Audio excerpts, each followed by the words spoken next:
Care is such a deeply human-centric act and decision. We know that the difficulties of providing care, particularly for an adult who is aging, who has disabilities, who has chronic health conditions, that's often something that's navigated alone and it's not talked about. But the result is that that leaves people feeling isolated, feeling abandoned and unsupported. And it also means that those who are providing care don't reach out for help. It is an absolute understatement to say that this process is difficult. But there's a lot of reasons for why we provide the care that we do to our loved ones. We've grown up that way. Culturally, it's what we believe in. We've seen it modeled in our lives over time. We simply believe that family takes care of family. That's really rooted in the love that we have for people around us. But that can be a double-edged sword because it often means that we take that on ourselves as caregivers. There are certainly resources and support available, but most of us aren't aware of them, are hesitant maybe to use those resources. Some of us feel guilty about asking for support because there's a conflict between it's my duty and responsibility to care for a loved one, but if I'm asking for support, that means I'm not up to the task. Those are some of the factors that need to change culturally. We have to be able to understand and be aware of the resources, and provide those, to the caregivers in our lives.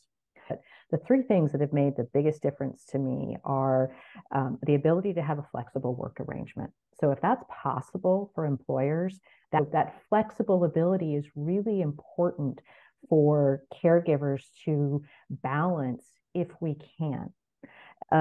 Self-managed pay time off policies, because as we've heard about, the need for care can happen just like that.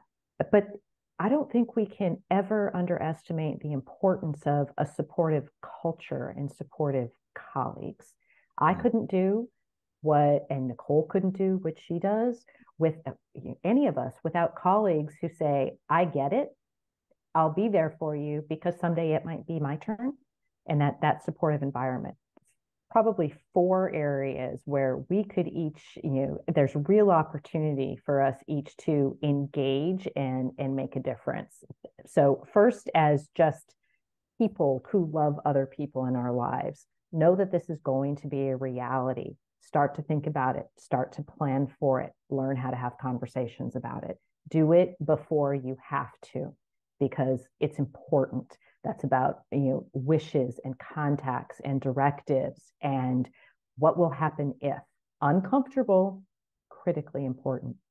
Learn about the resources that are available out there, just some familiarization so that you don't just jump in and do it on your own. Some familiarity with those resources early so that we build the muscle memory of how to use those.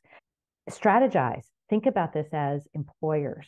How can employers engage? What can employers do, change, provide to support those who provide care to loved ones in your environments?